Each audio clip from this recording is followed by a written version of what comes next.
3 BJP कारकुनों के कत्ल के बाद बीजेपी ने कुलगाम के डीडीसी और एसएसपी को बर्खास्त करने का मुतालबा किया है। श्रीनगर वाक़ई बीजेपी सदर दफ्तर में पार्टी के सीनियर लीडरान और कारकुनों ने कुलगाम में मारे गए बीजेपी युवा मोर्चा के तीनों कारकुनों को खराज अकीदत पेश की। बीजेपी लीडरान का कहना है कि हिफाजती बंदोबस्त में चूक के सबब युवा मोर्चा के 3 कारकुनों की मौत वाक़ई हुई। मीडिया इंचार्ज मंजूर भट्ट का कहना है कि सिक्योरिटी मांगे जाने के बाद भी फिदा हुसैन को गार्ड फराहम नहीं किया गया। पार्टी तर्जुमान अल्ताफ ठाकुर ने कश्मीर में बीजेपी कारकुनों पर लगातार होने वाले जानलेवा हमले पर तशवीश का इजहार किया।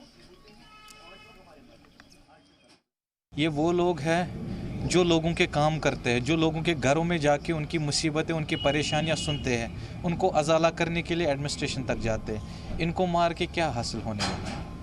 इन 4 महीनों में अगर हम बात करें, हमारे 9 कार्यकर्ताओं को शहीद किया गया है और कसूर सिर्फ इतना है कि लोगों के काम करते हैं, लोगों के लिए, लोगों के फलाह और बहबूदी के लिए निकलते हैं। एक बेगुनाहों को मारना, एक इंसान का कत्ल करना पूरी इंसानियत का कत्ल है और बेगुनाहों को मार के कुछ हासिल होने वाला नहीं है। मेरी गवर्नमेंट ऑफ इंडिया और ख़ास करके हमारे ऑनरेबल प्राइम मिनिस्टर साहब से दरख्वास्त रहेगी, जो यहाँ पर ग्रास रूट लेवल पे पॉलिटिकल वर्कर काम करता है, उसको सिक्योरिटी और अकोमोडेशन फराहम की जानी चाहिए। 3 लोग हमारे शहीद किए कि इसमें बिल्कुल लापरवाही, क्योंकि 7 दिन पहले हमारे डिस्ट्रिक्ट प्रेसिडेंट अप्रोच करते हैं कंसर्न एसपी को और रिटन में देते हैं कि मेरे जो ये 2 वर्कर है, एक इनकी सिक्योरिटी फराहम कीजिए और मेरी जो ड्यू गारत है, वाई प्लस में हूँ, मेरी जो ड्यू गारत है उसको मुझे प्रोवाइड कीजिए। वहाँ से एसपी का इररिस्पॉन्सिबल तरीका और उसकी वर्डिंग, जब कुछ होगा तब देखा जाएगा। इसलिए कल जो सोफी साहब ने कहा, जो कल बीजेपी ने मांग की है कि कंसर्न जो एसपी है उसको वहाँ से हटाया जाए, सस्पेंड जाए, उसके रहते हुए वहाँ हमारे कार्यकर्ता सेफ नहीं है। आपको याद होगा इससे पहले भी इसी विदिन 3 किलोमीटर जो बैलेट है उसमें 3 अटैक हुए, जिसमें 2 मरे, 1 जख्मी हो गए। और कल भी इसी बैलेट में 3 लोग हमारे मारे गए, 6 अटैक्स में 5 लोग वहाँ मारे गए। लेकिन आज तक कंसर्न एसपी ने ना कोई रिपोर्ट दी है और ना आज तक वो बताने में कामयाब हुआ कि कौन अटैक कर रहा और किस लिए अटैक हो रहा है। इसलिए हमारी यही डिमांड है कि कंसर्न जो एसपी है उसकी तरफ से लापरवाही नहीं, बहुत बड़ी ब्लंडर, जानबूझकर लापरवाही की गई, जिसकी वजह से कल हमारे 3 जो पार्टी वर्कर्स हैं वो जबकि ईद मिलादुन्नबी सल्लल्लाहु अलैहि वसल्लम चल रहा था, मस्जिदों में इबादत की जा रही है और हमारे नौजवानों को शहीद किया जा रहा है। इसकी हम पुरजोर अल्फाज में मज़म्मत करते हैं और ये सिक्योरिटी लैफ है, इसमें कोई दो राय नहीं है। जो हमारा डिस्ट्रिक्ट प्रेसिडेंट कुलगाम है आबिद खान साहब, उसने 1 हफ्ते पहले एसएसपी को लिखा था, जो एसएसपी कुलगाम है उसको लिखा था कि ये जो फिदा हुसैन हमारे हैं इसको बड़ी थट है। उस थट होने के बावजूद भी उन्होंने उसको कोई सिक्योरिटी प्रोवाइड नहीं की है। हम लेफ्टिनेंट गवर्नर साहब से अपील करते हैं कि इस एसएसपी को सस्पेंड किया जाए, पहले उसकी कार्रवाई की जाए। उधर जम्मू कश्मीर कांग्रेस के सदर गुलाम अहमद मीर ने भी बीजेपी युवा मोर्चा के 3 लीडरान की मौत पर अफसोस जाहिर करते हुए उन्हें खराज अकीदत पेश की। उन्होंने कहा कि यकीन दहानियों के बावजूद सियासी कारकुनों को सिक्योरिटी फराहम न करना अफसोसनाक बात है। वाज़ेह हो कि इससे कबल बांदीपुरा में वसीम बारी, कुलगाम में ही सज्जाद खांडे, रफ़ी अहमद और बीडीसी चेयरमैन भूपेंद्र सिंह पर हमला हो चुका है।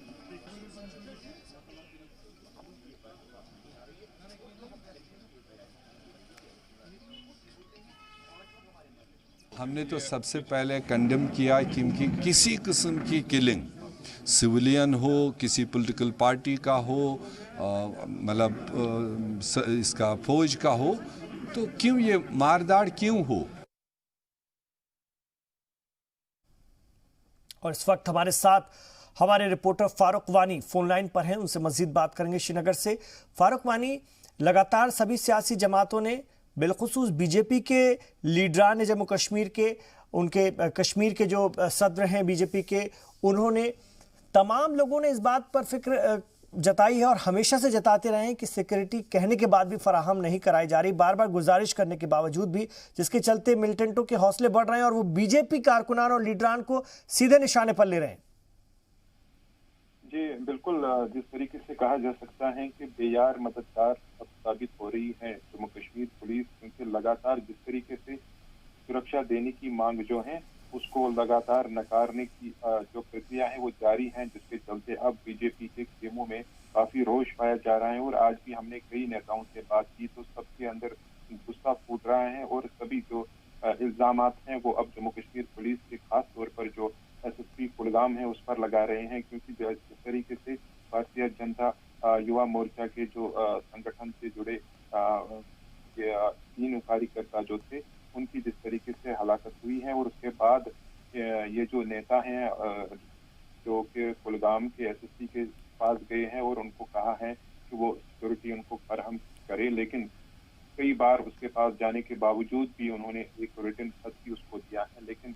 वहां से उसको कोई जवाब नहीं मिला है इन तीनों लोगों को। और उसके बाद इस तरीके की मौत अगर उनके पास होती तो जायज मांग कर रहे थे वो। और आज भी जिस तरीके से बीजेपी के तर्जमान अल्ताफ ठाकुर हैं, तो उन्होंने भी कहा कि उन्होंने सीधे तौर पर जो इल्जामात हैं वो वहाँ की डिस्ट्रिक्ट एडमिनिस्ट्रेशन और खास तौर पर जो एसपी कुलगाम है उस पर लगाए। उन्होंने कहा कि हमारी जो कार्यकर्ता हैं उनके पास गए हैं, लेकिन वहाँ से उनको कोई आश्वासन नहीं दिया गया है, ना ही उनके साथ सही ढंग से बात की गई है, बल्कि उसके बाद इस तरीके की घटना जब घटती है तो पुलिस अपनी छवि को बचाने के लिए अलग अलग से बयानात जो हैं वो जारी कर रहे हैं। अब पूरी केंद्र सरकार पर ये जिम्मेदारी यहाँ पर आयद है कि वो किस तरीके से इस मामले को लेती हैं, क्योंकि ये एक मामला नहीं है, बल्कि इससे पहले कई तरह के जो मिलिटेंट अटैक